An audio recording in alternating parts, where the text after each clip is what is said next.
Hello नमस्कार दोस्तों, free digital study में आपका स्वागत है।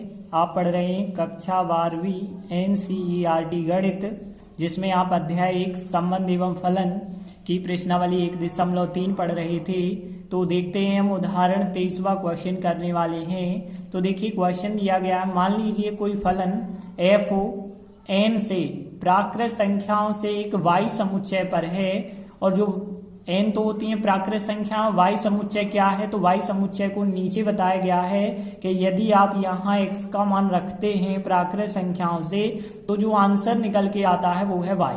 तो यहाँ फलन जो है 4x + 3 है, इसके द्वारा परिभाषित फलन है। अब हमें सिद्ध करके बताना है कि फलन व्युत्क्रमणीय है, और फिर बाद में उसका प्रतिलोम भी ज्ञात करना है। तो देखिए, हमने जब प्रश्नावली पढ़ी थी तो प्रश्नावली में हमने सिद्ध किया था कि व्युत्क्रमणीय क्या होता है, फिर बाद में प्रतिलोम निकाला था। तो व्युत्क्रमणीय सिद्ध करने के लिए हम एकैकी और आच्छादक सिद्ध करते थे, फिर बाद में हम उसका प्रतिलोम निकालते थे। लेकिन अब जो है उदाहरण में जैसा समझाया गया है, शॉर्टकट मेथड दी गई है, उसी विधि से हम भी आपको समझाने वाले हैं। तो देखिए, जब भी हमें किसी प्रतिलोम फलन को ज्ञात करना होगा तो आपको इन स्टेप्स को याद रखना होगा। सबसे पहले जो भी आपको फलन दिया गया है f(x), उसे आप y मानिए, और y मानने के बाद आप क्या करेंगे, यहां से x का मान ज्ञात करेंगे। जो x का मान ज्ञात करते हैं, जो आप पढ़ चुके हैं, उस x के मान को ही आप gy फलन कहते हैं। तो अब आपके पास एक f(x) फलन दिया गया था, और जो x का मान निकाला है वो gy फलन आ चुका है। अब आपको क्या करना है, गॉफ का मान ज्ञात करना है, और गॉफ का मान यदि x आ जाता है, x मतलब ix आ जाता है, तथा फॉग का मान y आ जाता है, y मतलब iy, यदि आप सिद्ध कर देते हैं तो आप कह सकते हैं कि जो फलन f था या f(x) जो फलन था वो व्युत्क्रमणीय है, मतलब उसका प्रतिलोम निकल सकता है। और f इनवर्स का मान क्या होगा, g, क्योंकि गॉफ का मान ix, फॉग का मान iy आ चुका है, तो f का जो प्रतिलोम होता है वो g होता है। तो इस विधि के द्वारा जो है हम सवाल करेंगे। तो सबसे पहले हम y बराबर फलन को मानेंगे, फिर x का मान ज्ञात करेंगे, f(x) और gy लिखेंगे दो फलन, फिर गॉफ का मान ix सिद्ध करेंगे और फॉग का मान iy, और फिर बाद में कह पाएंगे कि फलन f व्युत्क्रमणीय है, और फिर बाद में आप कह सकते हैं f इनवर्स का मान g होगा।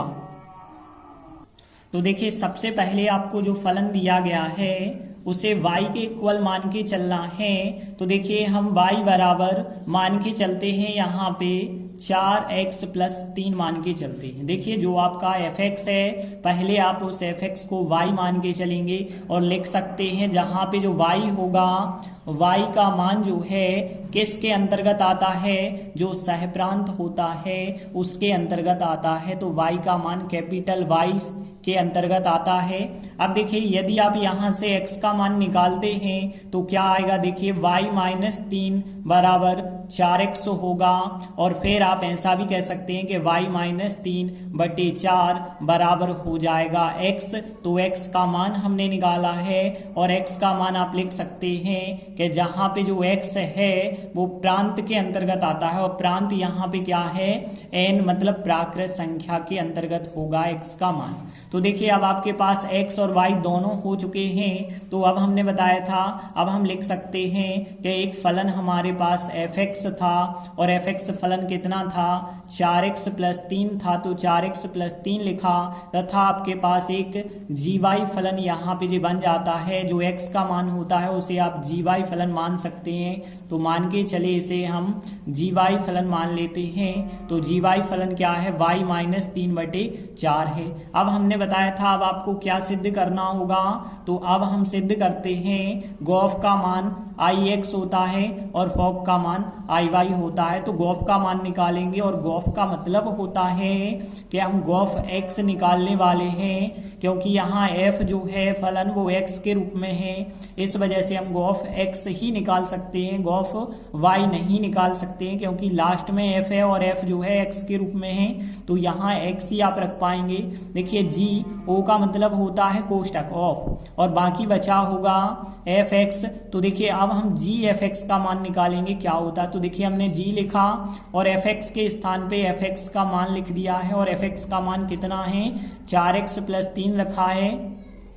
तो देखिए आपके पास फलन जी वाई का मान है y माइनस 3/4। यदि आपसे कहा जाए कि जी 2 ज्ञात कीजिए तो आप इस y की जगह 2 रख के जो है आंसर ज्ञात कर सकते हैं। यदि आपसे कहा जाए कि जी 4x + 3 ज्ञात कीजिए, जी 4x + 3 ज्ञात कीजिए, तो आप इस y के स्थान पे 4x + 3 रख के ही तो मान ज्ञात कर पाएंगे ना। तो इस प्रकार से जो है हमें जी 4x + 3 का मान ज्ञात करना होगा। तो यहाँ पे 4x + 3 को हम g वाले फलन में y के स्थान पे रखेंगे, तो 4x + 3 रखा जाएगा यहाँ y के स्थान पे, और फिर जो है -3 और फिर जो है बटे 4 लिखेंगे। और आगे यदि आप सॉल्व करते चलें तो देखिए हमें क्या मिलेगा, यहाँ पे 3 से 3 कट जाएंगे। यदि कोष्टक खोल देते हैं तो यहाँ पे आपको 4x बचे होंगे ऊपर और नीचे बचे होंगे 4, और 4x बटे 4, तो यहाँ पे 4 से 4 काट दें, x बचेगा, और x को ही आप कह सकते हैं ix। तो गॉफ का मान आपके पास ix आ चुका है। अब देखिए हमें फॉग का मान ज्ञात करना होगा। तो यदि हम यहाँ पे फॉग ज्ञात करते हैं तो देखिए फॉग जो होता है लास्ट में जी लिखा है और जी वाला फलन जो है y के साथ चलता है, तो यहाँ पे हम फॉग y का मान ज्ञात करेंगे। और फॉग y का मान कैसे ज्ञात करेंगे, f ओ का मतलब होता है कोष्टक, और बाकी क्या बचा होगा, जी वाई बचा होगा। तो अब यहाँ पे ध्यान देना, एफ लिखा हमने और जी वाई के स्थान पे जी वाई का मान रख सकते हैं आप। तो जी वाई का मान है y माइनस 3/4। तो देखिए एफ y माइनस 3/4 का अब हमें मान निकालना होगा। तो देखिए आपके पास फलन f(x) का मान है 4x + 3। यदि आपसे कहा जाता है f2 ज्ञात कीजिए तो आप 4x के स्थान पे 2 रखते +3। यदि आपसे कहा गया है f y माइनस 3/4 ज्ञात करना है तो आप क्या करेंगे, इस x के स्थान पे y माइनस 3/4 रखेंगे, तो देखिए 4 लिखा जाएगा, और x के स्थान पे y माइनस 3/4 लिखेंगे, और फिर +3 है तो +3 लिखेंगे। और आगे यदि आप सॉल्व करेंगे तो 4 से 4 आप काट सकते हैं, y माइनस 3 और पीछे +3 बचा होगा। 3 से 3 यदि आप काट देते हैं तो केवल आपको y प्राप्त हो जाता है, और y को हम आई वाई भी कह सकते हैं। तो यहाँ पे हमें आई वाई प्राप्त हो जाता है फॉग का मान। तो देखिए अब आप आगे लिख सकते हैं, चूंकि गॉफ का मान, जो गॉफ का मान हमने निकाला है यह ix आ चुका है। ix का मतलब आप ध्यान देना, ix का मतलब क्या होता है, x के स्थान पे यहाँ पे आपको n समझना है, क्योंकि यहाँ जो x है x कहलाता है जो x के मान रखते हैं। जो पहला समुच्चय वो x होता है, दूसरा समुच्चय y होता है। तो या तो हम ix लिख दें तो भी सही है, in लिख दें तो भी सही है। वैसे ही हम iy लिख दें, स्मॉल y लिख दें या कैपिटल Y लिख दें तो यहाँ पे कोई अंतर नहीं होगा। तो सीधा सा हमने लिखा, क्योंकि गॉफ का मान जो है in आ चुका है, in को आप ix भी बता सकते हैं, तथा फॉग का जो मान है वो आ चुका है iy आ चुका है। तो अतः हम कह सकते हैं कि जो फलन f है वो व्युत्क्रमणीय है। हमने बताया था यदि गॉफ का मान ix हो जाए, फॉग का मान iy हो जाए तो वो फलन व्युत्क्रमणीय होता है। और व्युत्क्रमणीय की स्थिति में आप कह सकते हैं कि f का प्रतिलोम क्या होता है, g होता है। तो f इनवर्स का मान क्या होगा, g। और आगे यदि आप हल करना चाहते हैं तो g के स्थान पे g का मान रख सकते हैं, और g का मान कितना है, y माइनस 3/4 है। अब चूंकि यह y के रूप में है इसलिए आप f इनवर्स y लिख के आंसर बता सकते हैं। तो f का जो प्रतिलोम होगा f इनवर्स y का मान y माइनस 3/4 हो जाएगा। यही हमारा आंसर होगा। देखते हैं अगला 24वां उदाहरण है। मान लीजिए y समुच्चय जो है n वर्ग के रूप में है, जहां पे n का मान प्राकृत संख्याओं से लिया गया है, और पूरा का पूरा जो समुच्चय है वो उप समुच्चय n है, मतलब प्राकृत संख्याओं के अंतर्गत होगा पूरा y। देखिए जो फलन है वो n से y पर है, n प्राकृत संख्याएं आपको यहाँ रखनी होंगी, और आंसर जो आपको मिलेगा वो इस समुच्चय के हिसाब से मिलेगा। अब हमें सिद्ध करके बताना है कि फलन व्युत्क्रमणीय है।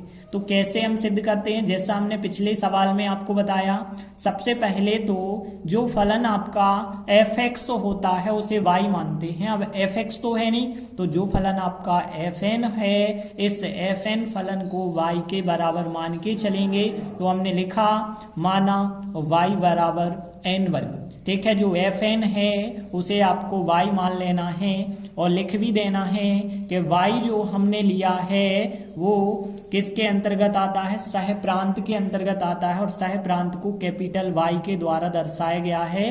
अब यदि हम देखें तो यहां से देखिए y का मान यदि आपके पास है तो अब आप x का मान निकालते थे, x का मान इसमें तो x है ही नहीं, तो n का मान हम निकालेंगे और n का मान क्या होगा, देखिए करनी y हो जाएगा बराबर n, क्योंकि वर्ग का पक्षांतर कर देते हैं तो वर्गमूल कहलाता है। तो n का मान कितना आ गया है, करनी y आ चुका है। आप बता सकते हैं कि जहां पे जो n का मान आया है वो n जो है प्रांत पर जो है निर्भर करता है या प्रांत के अंतर्गत हो जाएगा।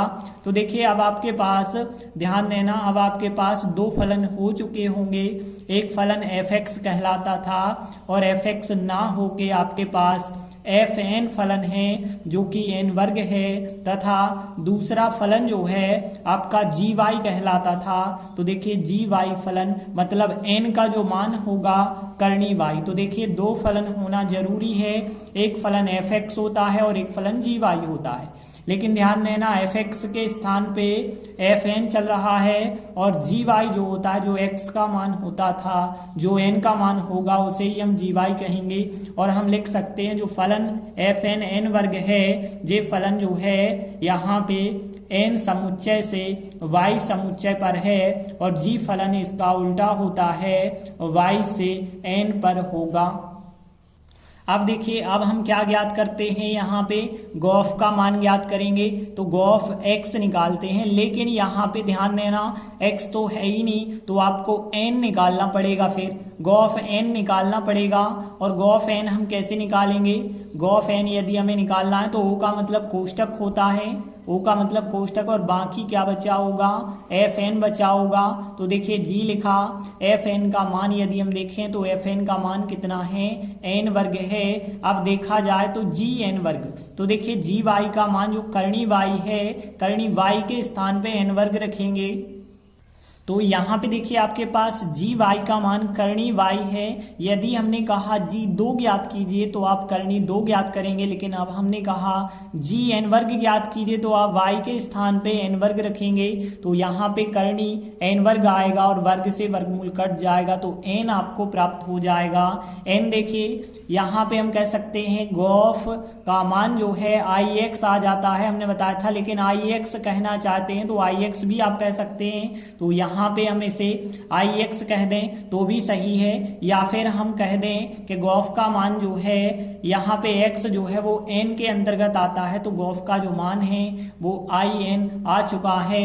अब हम फॉग ज्ञात करते हैं, तो हमने लिखा तथा अब हम फॉग ज्ञात करेंगे और फॉग हमें पता है y के सापेक्ष ज्ञात करना होगा, क्योंकि g लिखा है और g वाला फलन y के सापेक्ष है, तो फॉग y अब हम ज्ञात करेंगे। तो f हो का मतलब कोष्टक और बाकी क्या बचा होगा, g और y बचा होगा।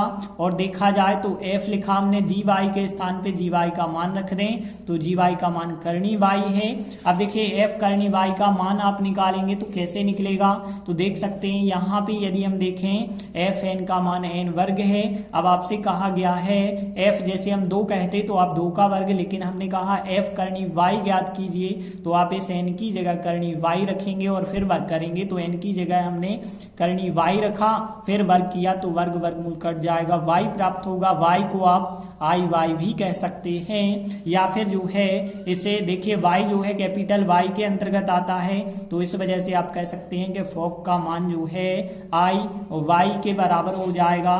तो देखिए चूंकि यहाँ पे सिद्ध हो चुका है कि गॉफ का मान जो है in के बराबर है तथा फॉग का जो मान है, फॉग का मान जो है y के बराबर है, अतः हम कह सकते हैं कि जो हमारा फलन f है अतः एफ जो है वो व्युत्क्रमणीय है। व्युत्क्रमणीय है मतलब उसका प्रतिलोम निकल सकता है, और उसका प्रतिलोम क्या होगा वो भी हम बता सकते हैं। ये हम लिख देते हैं, अतः एफ का जो प्रतिलोम होगा एफ इनवर्स कहलाएगा, वो जी होगा, क्योंकि एफ का इनवर्स जी कब होता है, जब गॉफ का मान आई एक्स आ जाए और फोक का मान आई वाई आ जाए तो एफ का प्रतिलोम जी होता है, तो एफ का प्रतिलोम जी लिखा। अब जी के स्थान पे आप चाहें तो जी का मान रख सकते हैं, तो जी का मान करनी वाई है, तो यहाँ पे हमने करनी वाई लिखा है। तो देखिए यहाँ भी वाई के रूप में आप बना सकते हैं, एफ इनवर्स वाई का मान करनी वाई होगा, यही हमारा आंसर होगा।